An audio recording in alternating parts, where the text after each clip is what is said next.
Hey guys, my name is Ryan, and today we have another spirit guide focusing on Shroud of Silent Mist. This is one of my favorite spirits to play. It has a completely unique and different playstyle than any other spirit in the game. The types of things that you care about are just seemingly opposite of everyone else, and so it really takes the game and completely flips it on its head. And for that reason, I find Shroud to just be so satisfying and enjoyable to play. Having taught this game and this spirit specifically to a couple of my friends, I've also noticed that this spirit has a lot going on that's really not intuitive to most starting players. And so I really wanted to focus on all these unique rules that are associated with Shroud in order to make this spirit a lot more approachable. So in order to understand Shroud, first, we need to take a look at the special rules, and we're going to start from the bottom and work our way up. Slow and silent death. Invaders in Dahan in your land don't heal damage. Okay, so this is the only spirit that inherently has this power, but there are fear cards, events, power cards that do the same thing. But during time passes, you get a fear per land of yours with damaged invaders. This is your primary win condition with Shroud.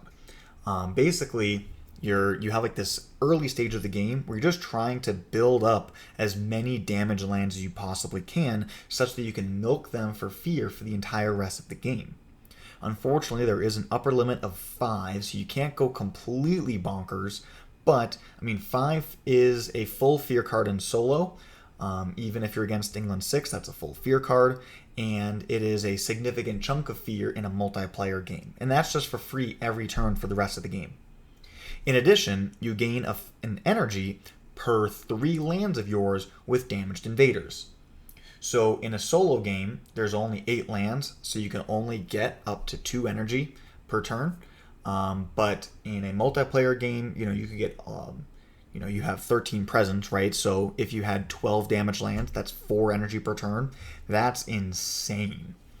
What's really cool about this is that it doesn't care why the invaders are damaged. As long as they are damaged and you have a presence in the same land as them, then you can milk it for fear.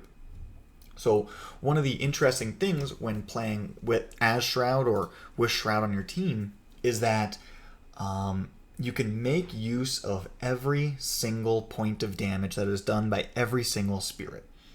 There's a lot of spirits where, especially in the early game, they can only muster up 1 damage. And very often you kind of just like mentally write it off as like, it doesn't really exist. It's not real. If it's only dealing 1 damage, especially some spirits are restricted to only dealing damage to buildings. 1 damage to a building doesn't do anything. But now with Shroud on your team, that 1 damage can turn into fear being produced every turn for the rest of the game, and it's even worth 1/3 of an energy. So one of the things I really like about Shroud is being able to take every single possible resource available and maximizing its value. So a couple spirits that are good to pair with Shroud for this reason, that would be River, Green, Wildfire, Serpent, Vengeance, Eyes, Mud, and Whirlwind. All of these spirits in the first 1 to 2 turns of the game will commonly find themselves with 1 damage, and there's not really a useful place to put it. So having those spirits paired up with Shroud can really just unlock this spirit. As we'll see in a minute, Shroud's really good at getting like 2 damage buildings early, but that 3rd damage building can kind of be a tricky hump to get over. If any one of your teammates just damages a building, just get your presence in there and you're good to go. Alright, let's take a look at the next one. Mists, Shift, and Flow. When targeting a land with a power, you may gather one of your presence into the target or an adjacent land. This can enable you to meet range and targeting requirements. Okay, so thematically, the mist just slowly spreads 1 land at a time, spreading itself out. And mechanically, This is every time that you use a power card or use one of your innates, those are all powers, you can do a presence movement. Now, if we take a look at both of our innates here on the screen, they're both range 0, and all of our power cards are also range 0. So you need to use Miss, Shift, and Flow with basically every single action in order to actually use it.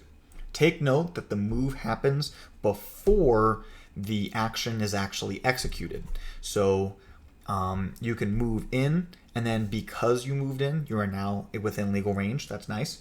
Or you can move such that you create a sacred site, and now you can legally use that sacred site, so on and so forth. As we'll see in the early game, you pretty much always want to move your presence with every single action that you take. And just to really set up your engine to get going and to make sure that you're always able to do what you need. Now, these two special rules have a little bit of a competing interest. You see, Mist's Shift and Flow says that you want to be, or at least you can, constantly move your presence all around. But Slow and Silent Death says that you want your presence to stay right where it is, so that way you can milk the land for fear. So there is this little bit of tension that exists inherently with these special rules with Shroud, and so that is something that you need to keep in mind as we get into the game. And lastly, gather power from Cool and Dark. Once per turn, when you gain a power card without fire, gain an energy. This is another one that another spirit can help you out with. It doesn't matter why or how you gain the power card, as long as you do gain one that does not have fire. So 2 of our growth options give us a power card. And if we pick a card that does not have fire, great, we get that energy. And as we'll get into in a minute, we really need that energy. But if we're paired up with a spirit that can give us a power card, then we really want to be taking growth 2. This will maximize the amount of presence we get on the board while simultaneously still gaining the benefit of the extra energy when you gain a power card. And so the spirits that can give you a power card just in their innate set of cards, their unique cards, would be Keeper, Serpent, Memory, Starlight, and Fathomless Mud. So pairing up with any of those spirit is really nice as well, especially in the early game. As we see, there's a couple spots between the 2 and 3 card plays, and that's our weakest point of the entire game, is when we're stuck at 2 card plays and we're struggling to get to that 3rd card play. Being able to use Growth 2 and still receive a card from an ally is a huge asset, and so we really want to be paired up with them. Alright, so now that we've drawn attention to it, let's look at our growth options and look at our presence tracks. So the growth options are pretty straightforward. Reclaim a card, gain a power card, right? Hopefully gain an energy. Add 2 presence, or add a presence, gain a power card, and hopefully gain an energy. So it actually is basically the same growth options as River. But if we take a look at our presence tracks, our top track looks pretty weak. We top out at only 2 energy per turn, which I believe is like the lowest in the game. But we top out at 5 card plays a turn, which is among the highest in the game. So how are we going to play a ton of cards without gaining energy? Well, we need to utilize both of the special rules that give us more energy, right? In order to really maximize the power that we get from Shroud, we want to be hitting that 5 fear, getting the extra energy from 5, but if you can even get 6, you get another energy on top of that. In addition, we want to gain as many power cards as we can without fire to gain that extra energy. So if we have 1 energy a turn, just from the tracks, 1 from having 3, 4, or 5 damage lands, and 1 from gaining a power card, you can basically think of Shroud as gaining 3 energy a turn.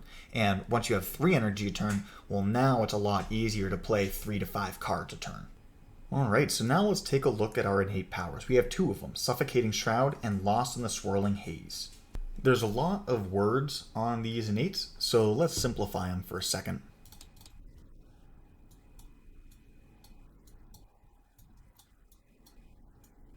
Okay, this is a better way to look at your innates. Your bottom 2 levels on both of them basically don't exist, and the text on your first level of your right innate also really doesn't matter. All that you really care about with your right innate is the fact that it is in action and it gives you a presence move. I mean, yes, obviously, sometimes you want to, move that Dahan around, but for the most part, you don't actually care about that. We're not playing a Dahan and defense spirit, and so if the Dahan die, it's whatever. I mean, when Dahan take a little bit of damage, they stay damaged, so we're not very good to the Dahan anyways. And then as far as the left innate goes, in the early game, we want to be able to hit that first tier just to try and get as many damaged lands as possible. But in the mid game and in the late game, that second level is what we're going to care about, so we can start cleaning up lands and start killing a ton of things. That third level just says 1 damage. It takes another 4 elements beyond the second level just to deal 1 single damage. It's not great. And then that top level requires 6 air. So that would require you completely clearing both, or like all of your presence tracks, just to hit it, which is completely unrealistic. I've never hit it, even in a multiplayer game with other spirits, there that could possibly assist me. So, I mean, doing 1 damage to every invader is sweet, but I've never hit it, so it's not really a thing. So let's take a look at our starting hand.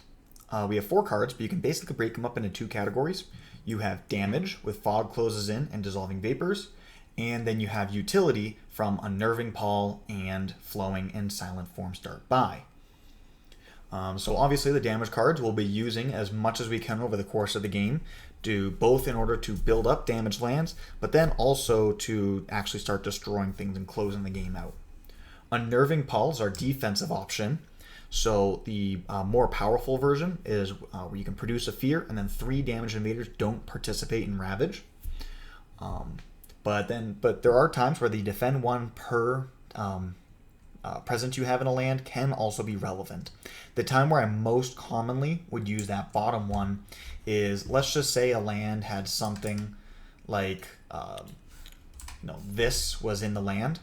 If you put 2 presence in there, gave it a defend 2, the Dahan would take 1 damage and survive. Then the Dahan could do 2 damage back, kill the Explorer, and deal 1 damage to the town.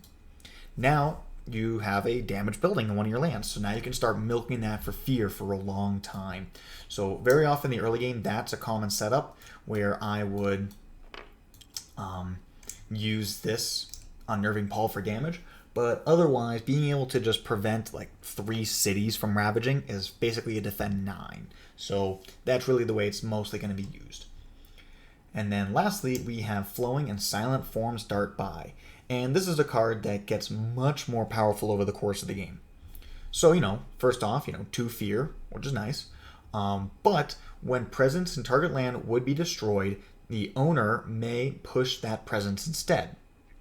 So it doesn't matter whose presence it is, you or any other spirit. If any presence in that land gets destroyed, it is not destroyed, instead it is pushed.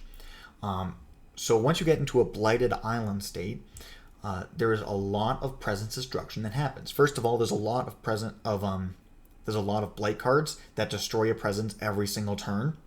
Well, if you just play Flowing and Silent Form Start By every single turn, you can completely blank out that blight card. So what I like to do is just have everyone in the game put all of their presence into 1 land. I'll play this card, and then we all sacrifice that presence, and we all push into the same land together. The next turn, same exact thing, and we can basically ignore that whole sacrifice presence we can basically ignore the whole sacrifice presence requirement for the rest of the game. Additionally, there's a lot of event cards that'll say like add blight or do some other bad thing unless if you sacrifice some amount of presence. Great.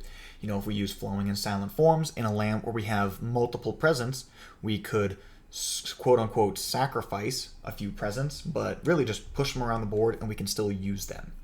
So this card is sweet, especially when we get to this Reclaim 1 presence on our track. We can reliably use this card every single turn. It just makes the game so much easier. In the early game, it's basically just 2 fear and move your stuff around.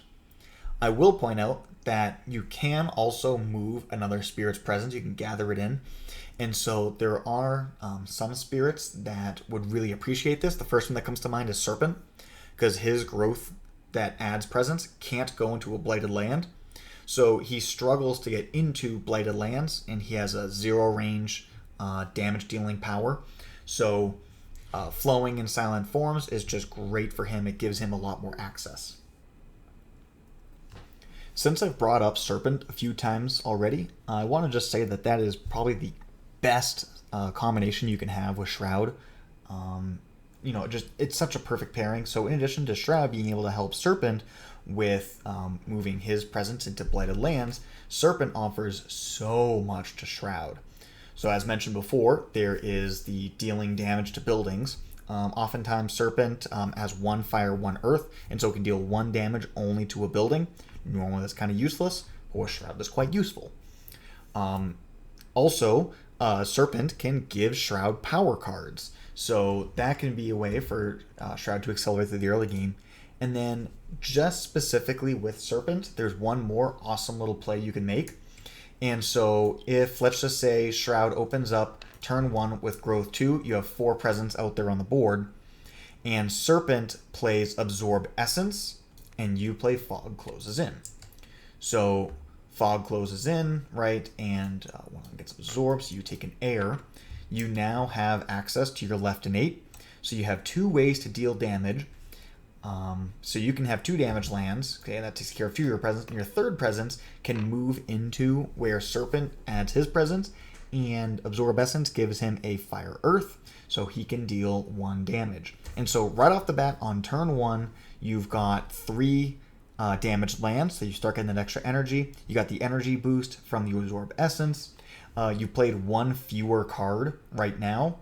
On turn 2, you could go for adding 2 presence again, be receiving a power card for another energy.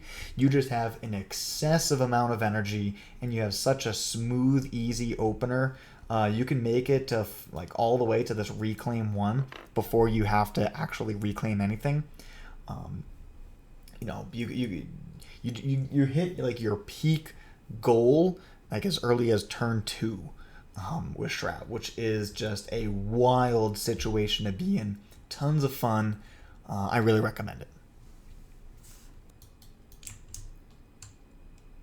Alright, so without any further ado, let's get into the game. We're going to be playing as Habsburg level 4, so this is going to be a bit of a continuation from the last video that I made talking about Habsburg as an adversary. And so we're going to just see how Habsburg plays out when it's not such a completely free matchup. I will note that Shroud is, a little bit weaker and does not really have any free matchups. With some spirits, they're just so good against a certain adversary that you can reliably expect to win. That doesn't really exist with Shroud. So you just have to ride the lightning. You don't play spirit like Shroud if you want a consistent, easy, reliable game. I think it's way more fun that way. But let's see what we get. Opening up with the wetlands. That is less than ideal. Thankfully, there is no adjacent town to gather into land number 2, but this will come in here, and there'll be a whole lot of damaged invaders. There'll be a whole lot of buildings. So we're going to have to be a little bit crafty in the early game. So normally what I'd like to do is to basically play, growth 2, and then play Fog Closes In and Flowing in Silent Forms. This will give us 2 ways of getting damage and all that. But against Habsburg, because the buildings are moving, there's only going to be 2 lands with buildings in them at all. And so unless if we can get all presence all the way over here and then pull it back out in the next turn and then bring it back in to hold on to the damaged land, it's just not worth going through all that. And so in this specific setup, I'm actually going to open up with growth 3. And then we're going to look to take Dissolving Vapors into this wetlands. So that way, we can start to milk it for fear. So we just need to pick up a card that does not have fire, and then we can go top track so that we will have the 2 energy required to play Dissolving Vapors. And here we have a couple interesting cards. So Call to Isolation is the card that we're going to take. It's the only one that is really worth even looking at. Razor Sharp Undergrowth doesn't have our elements. It's not a very good card. It just doesn't do anything that we want, and it costs an energy, which is a lot more than 0. But these other 2 cards, Fire in the Sky and Fleshrot Fever, could be good cards if we were in a much more stable position. In the very, very early game, we want to just take 0-cost cards. We want to take cards with no fire. And the fact that Cold Isolation even gives us our most important element is just a nice little perk as well. So right over here, that'll give us an energy. We're going to go off the top track and just put this in a safe land, right? We don't want to go into this wetlands and then just run into trouble. So then we can... Well, actually, if we do that, we lose access to this jungle. In the next turn, we'll probably just play a fast card, like Flowing in Silent Forms, that could bring us in. Yeah. Okay. Actually, I'm gonna put my presence here just so we're within 1 range of every single land on the board, just in case. Then we're gonna go here, play Dissolving Vapors, and go to the next turn. Nothing fast. Unfortunate, we lose Years of Little Rain. And then here we go. And it is Mountain. Okay. Cool. So Dissolving Vapors, it'll take a Fear, and we'll do 1 damage to every single building. Now, if you're playing this game physically, you can just roll the pieces over, leave them like that. But in TTS, they will automatically heal themselves whenever I hit Time Passes. So you also want to lock them in place, which the shortcut for that would just be hovering over and pressing L. Okay, and great. Now we can go to the next turn. Time passes. We have 1 damage land, so we get 1 fear for free. So going into the next turn, we're looking at an 8 damage Ravage, which would give us a lost condition. We need to move this presence out some direction in order to save it, but we also want to move this presence out so that way we don't just lose it for free. As long as we play a slow power that can allow us to move our presence back in, we can still hold on to the damaged land. So I'm going to play Unnerving Paw to prevent 3 of these guys from participating in the Ravage. So it's still going to hit for 2 and it'll still blight, but we won't get a lost condition, which could matter at some point in the game. Then I'm going to play Fog Closes In. So this will, in addition to giving us our left innate, it'll also give us another source of damage. So we should be able to hit 3 damage lands at the end of turn. Or actually, sorry, we don't have the energy for that. If I were to, gain another card. Okay, so let's actually, we'd want to change that for this. That would still give us the 1 damage. But then we'd have a slow power still. So we could do like a damage here and then move from gather in to an adjacent land to still hold on to it. So that would still work. But the question becomes, do we actually care about the lost condition? And perhaps the answer is no. So perhaps we just do something like this so we can hit our 3, we can damage 2 more lands. We can hit our 3 damage lands. I think this is better. So let's just add 2 presence into the same land. We'll do this. We get a free presence movement. So I'll go over here. We're still next to this in case we feel the need to interact here. We'll be moving this presence out pretty soon, and we'll still have the ability to move our presence around here. Okay. Flowing in Silent Forms, Dart by. 2 fear when invaders are present. Let's come over here, produce 2 fear.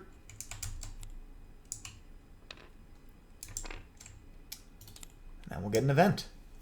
Numinous Crisis. Oh my gosh, do we want to go all the way into a Numinous Crisis game? I guess I should specifically say what land I'm using Flowing in Silent Forms Dart by on in case if we get some kind of Sacrifice Presence Blight card. So the land where I was thinking about using it was here in land where there's the triple presence because, right, we just push this over and, because that's an adjacent land, so that's all legal. But once we get into a blighted island, that actually matters a lot. Normally, if I was playing this game solo, I would just smile and be like, yeah, Numinous Crisis. It's so OP to just get 9 energy as Shroud. For the purposes of learning, I'm just going to pretend like we pulled a different event. This game just makes it a little bit too easy. So instead, we get missionaries arrive. Interestingly, if we were to go for the sun option, I think we would just lose the game because we're already taking 1 loss condition, and the extra 3 damage would put us at 9 damage over here, and that would be 2 loss conditions, and we'd automatically lose the game. So we're actually just forced to go into the top option. So discard the top minor power. There is no sun, so it transforms the Dahan into a town. I'm going to choose one of these ones. 2, 3, 4, 5, 6. Yeah, if I choose this one, then we'd still take a loss condition. That wouldn't be any good. So I'm going to choose one of these ones just because they're not adjacent to a mountain, so it doesn't change our current setup all too much. Let's do this. Okay, and then Beast destroys Explorer. That's really nice. And this gets returned to the deck. Fear card. Remove an Explorer from a land matching a Ravage card. Well, what do you know? If we had transformed this one and then gotten rid of this Explorer, it would hit for 7, but alas, you can't know these things ahead of time. Okay, we're going to Ravage. And then build. Now we have to gather into both of these lands. So I'm actually going to gather this damaged land here. So now with no work required, we've already got this presence with the damaged land. And then we're forced to take this damaged one. Okay, explore in the jungles. We have 3 blight, so we only have to add 1 town to a land with no town, no blight. So I'm going to add it to the sands. Looking at the slow phase, we've got fog closes in, and we have our 2 innates. So we want to make sure that we end the turn with 3 damaged lands. So no matter what, we're going to want to pull a presence into here. I'm just trying to see if there's a way I can get both of these lands to have a presence first. And I would like to... Okay, you know what? It's fine. It's whatever, right? So we're just going to push the Dahan over. And then we're going to go over here to use Fog Closes In with 3 adjacencies, 1 damage to each of these guys. Okay. And then we have 1 damage. We have 1 damage with our other innate. And so I'm going to come over here and I'm going to hit this city. The reason why I want to hit the city is because that's not going to get pushed around. So it's just more reliable to have it on the city as opposed to like trying to chase around damaged invaders, which, I don't know, against Habsburg, I just find it tedious. I don't enjoy it. And that is all of our actions.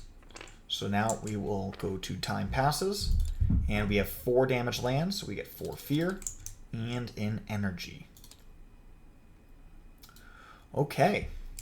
This is a good setup for us. So now we have Unnerving Pall, which can solve one of these 2 lands. And if we just chose to maybe like add 2 presence and do like a call to isolation, right? We could push this Explorer over here and, you know, deny another build from happening. Play the Unnerving Pall. So we could go double bottom. We'll take another Blight and then we'll flip the Blight card. We could either use growth 1 or growth 3 to gain another card, but then we'll be stuck at, you know, only 2 card plays, which I guess is functionally the same, but at least we have 1 more total card.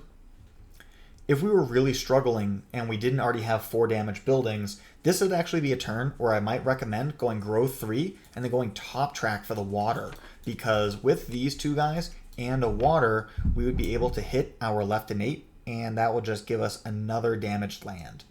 As is, we are not struggling to get these damaged lands, and so going top track just really isn't valuable. We don't need to... Like, that 5th damage land is nice, but really the threshold is 3. Once we hit 3, we are out of the early game. The first couple turns of Shroud, your goal is just to get 3 damage buildings to, you know, double your energy gain, and, you know, start, you know, being like an actual spirit that can function. Now I would say that we're in the mid game. Our goal is to just slowly grow and improve and scale up as much as we can. So because our goal is to scale as much as we can, I'm going to choose to go for growth 2, and that way we're going to be so much stronger next turn when we go for a reclaim. So we're just going to add both of our presents. Let's see. I'm going to add one here and here. Great, this guy's going to hopefully be able to move in the jungle, and he can go to the sands or whatever, right? We're spread out all over the board. Okay, we'll gain an energy and play 2 cards. Now, by doing this, I can only protect one of these 2, and so the other one, I'm just going to move a presence out, and in the slow phase, I have no slow actions, so we are ultimately going to concede this damaged land. So because we don't have any slow actions, we are basically conceding land number 1, but thankfully we're already at 4 damaged lands. So this will bring us down to 3, which is still above that important threshold. These are the cards we're going to play. We'll use Unnerving Paw over here, okay, to prevent that from happening, and then we'll push and explore for every Dahan. That does produce a fear. Event. Choose a land with a city and build there. Okay. And push 2 explorers or a town from a land with beast. All right. That's great for us. We don't increase the quantity of damaged lands, but we still get to prevent a blight, and we sustain the damage on the land, which could become relevant later. Gather Dahan to land with Dahan, and then defend 1 per Dahan. Okay. Let's see. We're going to go this way. If we get any kind of defense on this next turn, the 2 Dahan will be enough to kill the town that's going to gather in. Invaders do not heal. Okay, cool. Nothing matters. Okay, Ravage is denied. Oh, I never locked that from last turn. That should be locked. Okay. Ravage, nothing participates. Okay, build in a jungle, nothing, and then a city, and then we gather towns.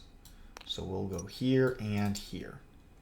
6, 7, 8. That's hitting for 8, so that would be a lost condition. Yes, we are at 1 lost condition. Okay, and then we're exploring into the mountains. Okay, we have 3 blights, so we have to add 1 town. Okay, there is no slow powers, so now it becomes time passes. We have 3 damaged lands, and that's an energy. So, alright, so let's reclaim, gain a minor. This is a bunch of really good ones. So in general, defense cards are at an absolute premium. So we have 2 of them here. We have Encompassing Ward and Carapace Land. We do not have another Earth for Carapace Land to hit for 6.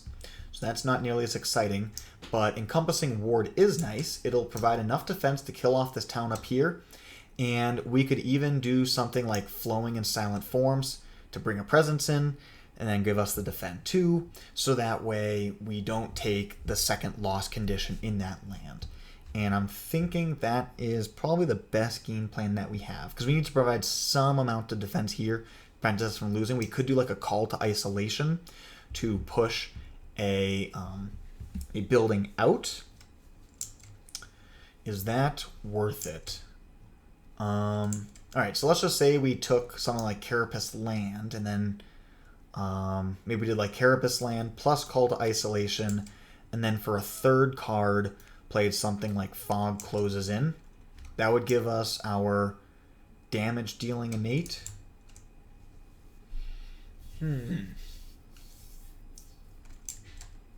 That is certainly interesting. Certainly a card worth considering. I think Carapace Land has a much higher ceiling than Encompassing Ward over the course of the game, so I'm going to take it. Has no fire, and we gain for the turn. Awesome. Yeah, so we could do something like this. Carapace Land, defend 3. Okay, push out a town because of the Dahan.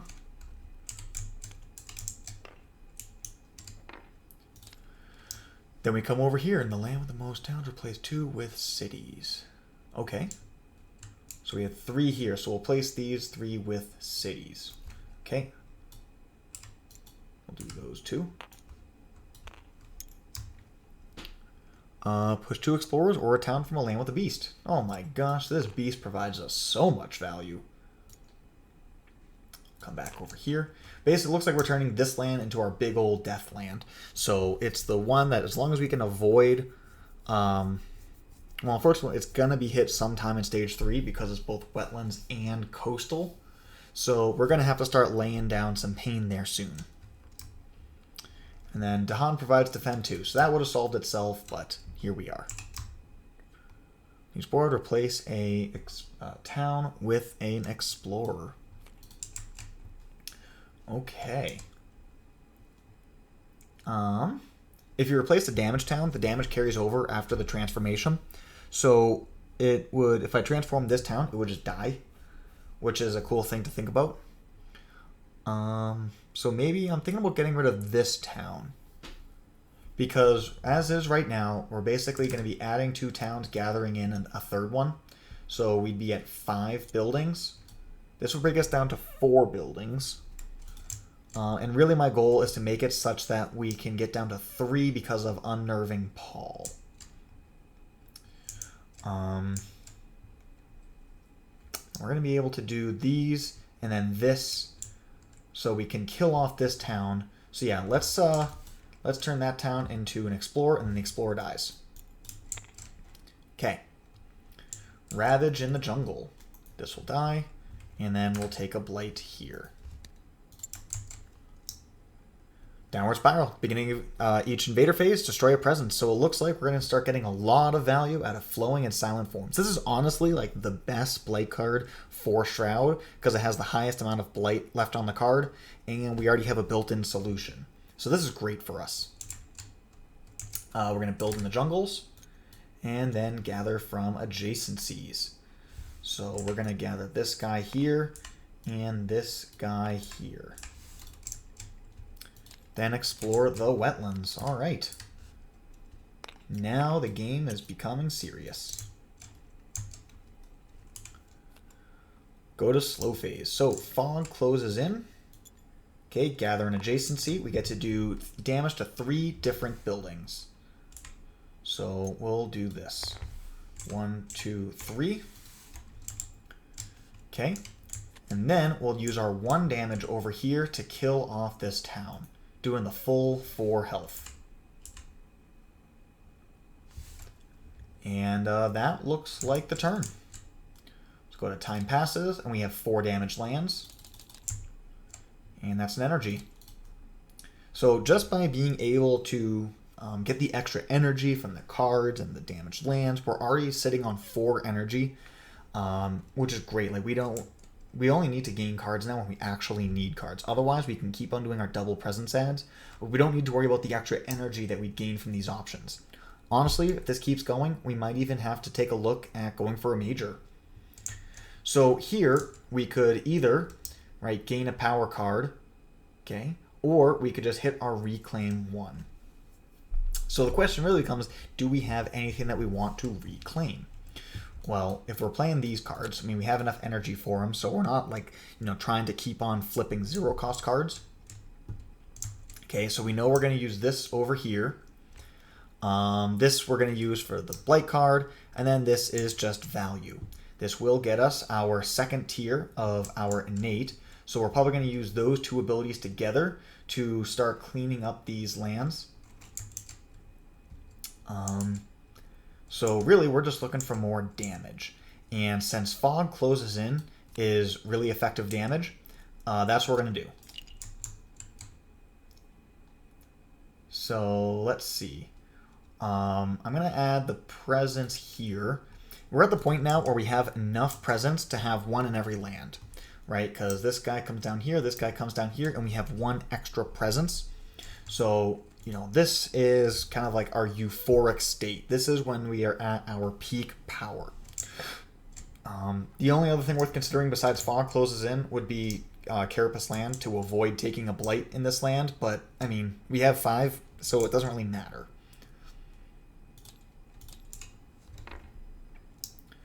Okay, we'll use Flowing and Silent Forms, and we'll target land number 2 with that. And then here, Unnerving Pull, we will prevent these 3 towns from participating in Ravage. Okay, we have to sacrifice a presence. I'll sacrifice one of these out of land number 2. Oh, and sorry, also, when we did this, to prevent that from going off, I'm going to gather this in. So that way it doesn't die. Okay, in the event, we got our missionaries arrive again.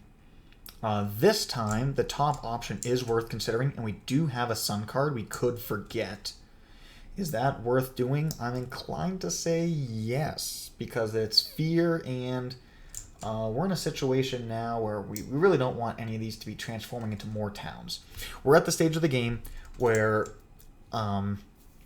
we've hit peak power, and now we need to just start winning the game as opposed to not losing.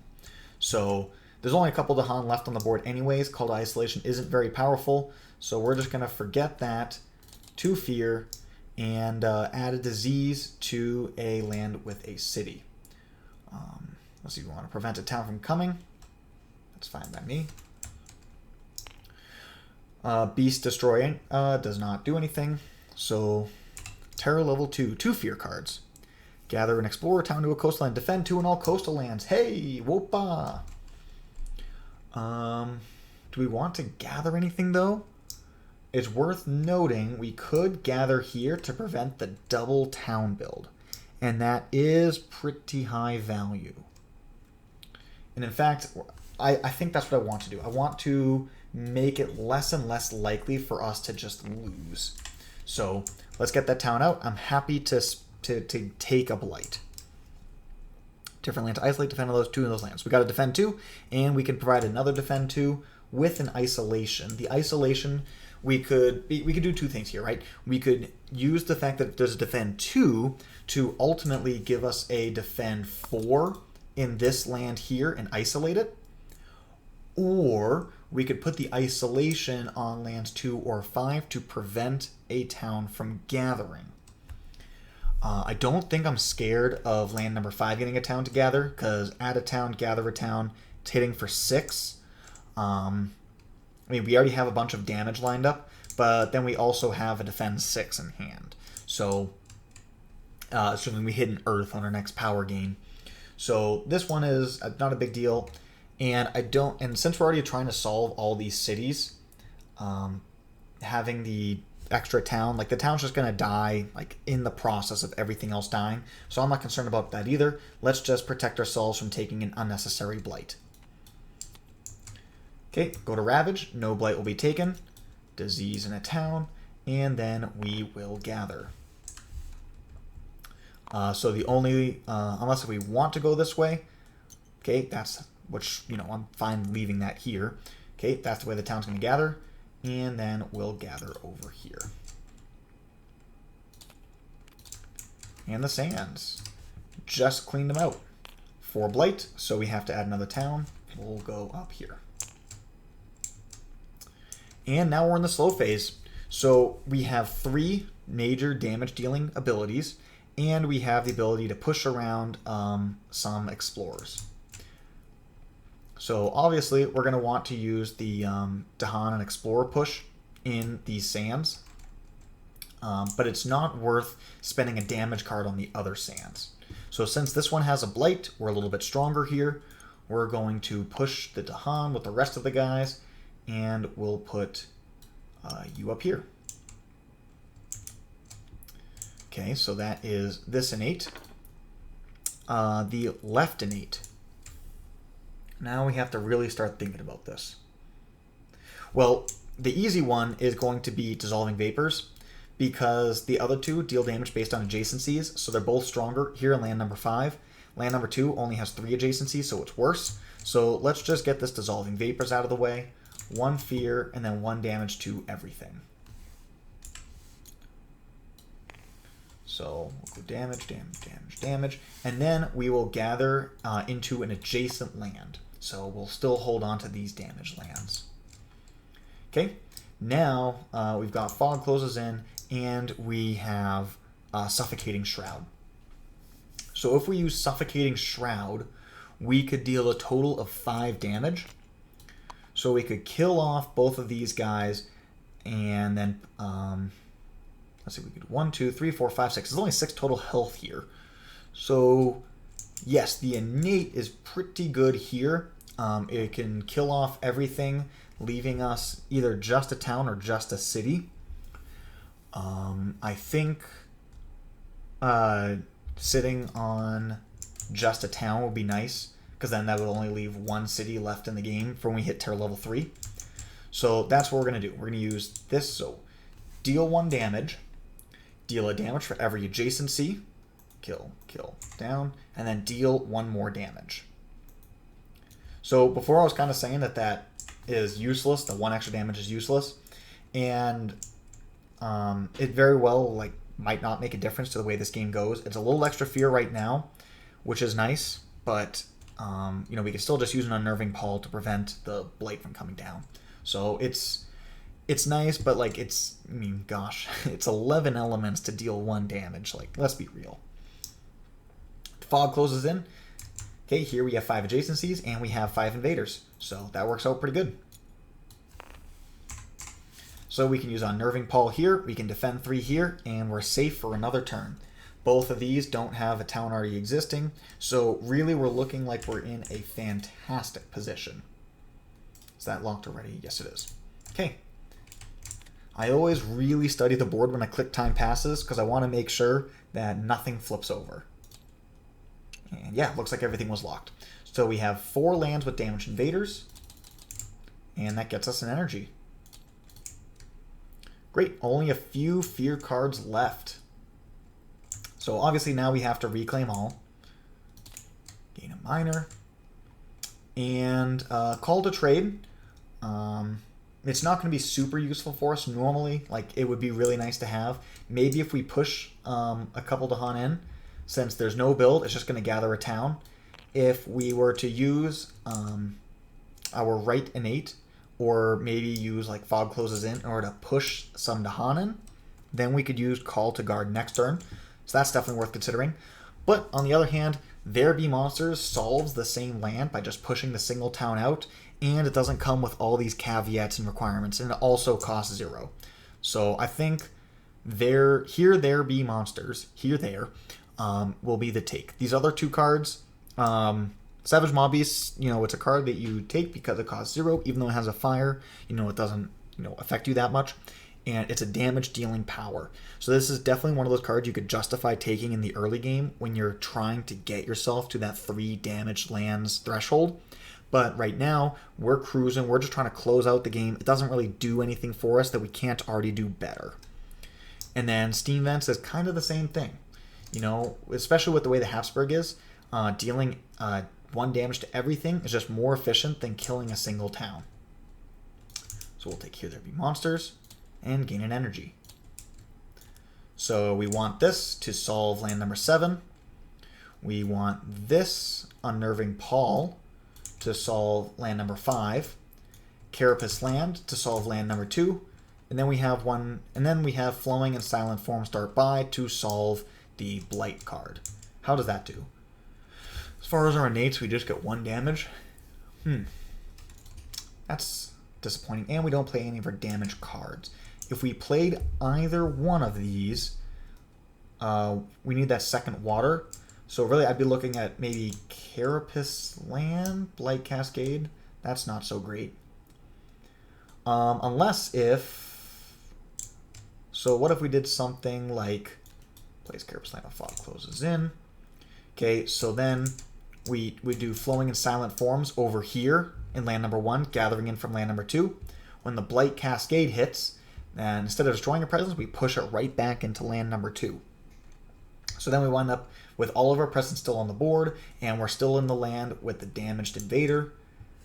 And we really don't care about the Blight, it's not a big deal. And there'll be 1 more presence left over in case we get some kind... Or we'd have to sacrifice a presence for the Blight cards. We just sacrifice a presence, maybe push them out this way. Right? Blight pushes this guy back. Yeah, that's not bad.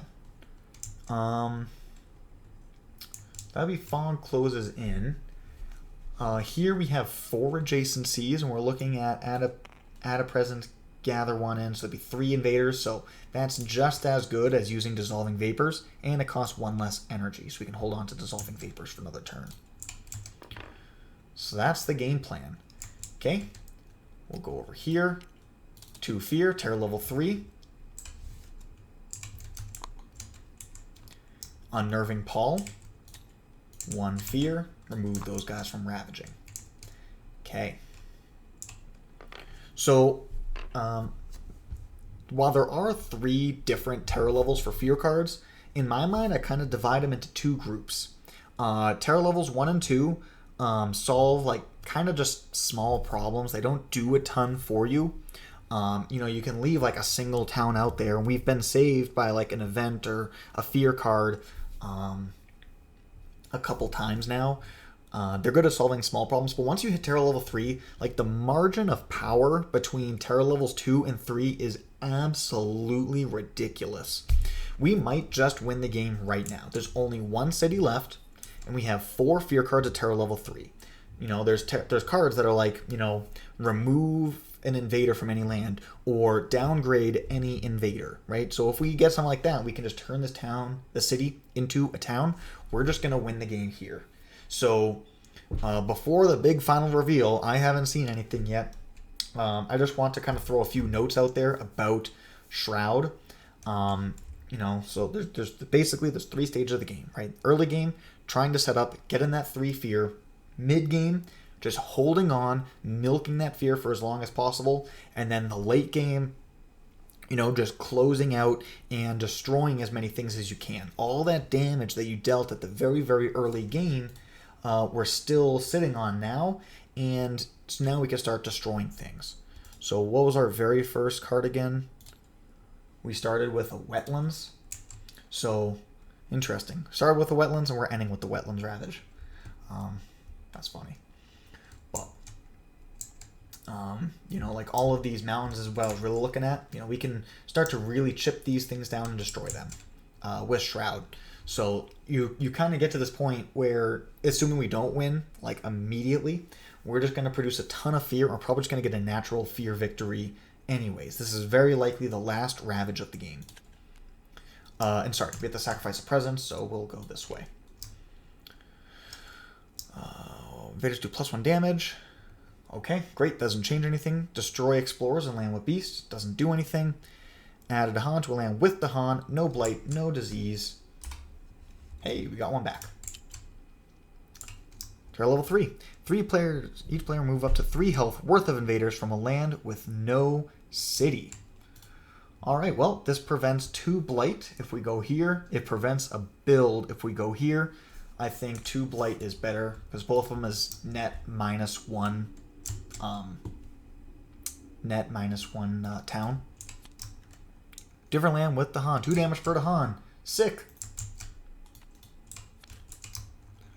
Places a dude or town with Dahan or adjacent to 3 or more. Okay, so you can replace a town with a Dahan. So let's get rid of you since you're not blighted. You're harder to kill. Right, these guys I can just snap my fingers and kill anytime that I want. Removes an invader from a land with 2 or fewer invaders. Great. Yep, there we go. Remove the city and we win the game.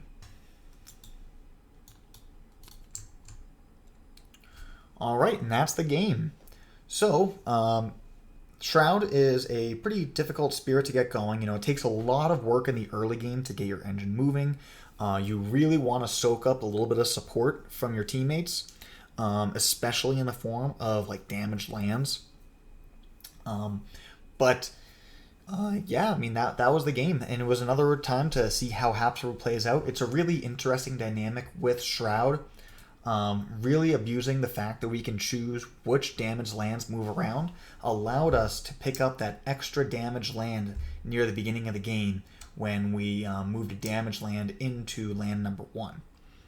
That got us up to 4 fear, and it just made the game so much easier. So for that reason, Habsburg is actually a pretty solid matchup, but if you just get the invader cards that come the wrong way, it can all fall apart really fast. So I hope you enjoyed this video. I hope you're willing to go out and try Shroud. Anyways, have a good one.